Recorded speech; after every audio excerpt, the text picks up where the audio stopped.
महाराष्ट्र में विधानसभा चुनाव होने हैं और चुनाव से पहले राजनीतिक पार्टियों ने जोड़ तोड़ की राजनीति शुरू कर दी है। महाराष्ट्र के चुनाव में इस बार सपा भी पूरी मजबूती के साथ चुनावी मैदान में नजर आ रही है।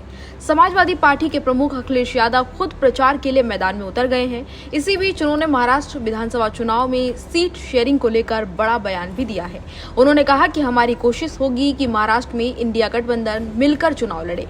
इसके साथ ही उन्होंने कहा कि देश में हरियाणा के चुनाव के बाद महाराष्ट्र और झारखंड का चुनाव होने जा रहा है।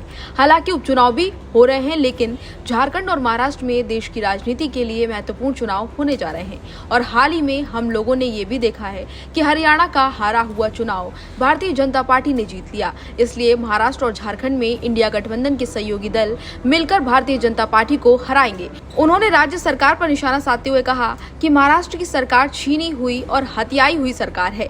ये खोखे से डरा कर बनाई हुई सरकार है। बता दें कि सपा नेता अखिलेश यादव यही नहीं रुके, उन्होंने ये भी कहा कि महाराष्ट्र में महाभ्रष्टाचार चल रहा है।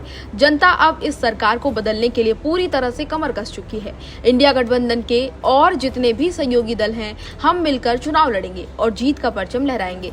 इसके साथ ही अखिलेश यादव ने ये भी कहा कि समाजवादी पार्टी महाराष्ट्र की महाविकास अघाड़ी से 12 सीटों की मांग कर रही है, जो सही है। महाराष्ट्र में समाजवादी पार्टी ज्यादा से ज्यादा सीटों पर जीत कराएगी। हमने जनता का विश्वास जीता है, हम निसंदेह महाराष्ट्र चुनाव में बेहतर करेंगे। महाराष्ट्र चुनाव में अखिलेश यादव की एंट्री को आप कैसे देखते हैं, हमें कमेंट बॉक्स में जरूर बताएं। इसी तरह की तमाम और खबरों के लिए देखते रहिए भारत एक्सप्रेस।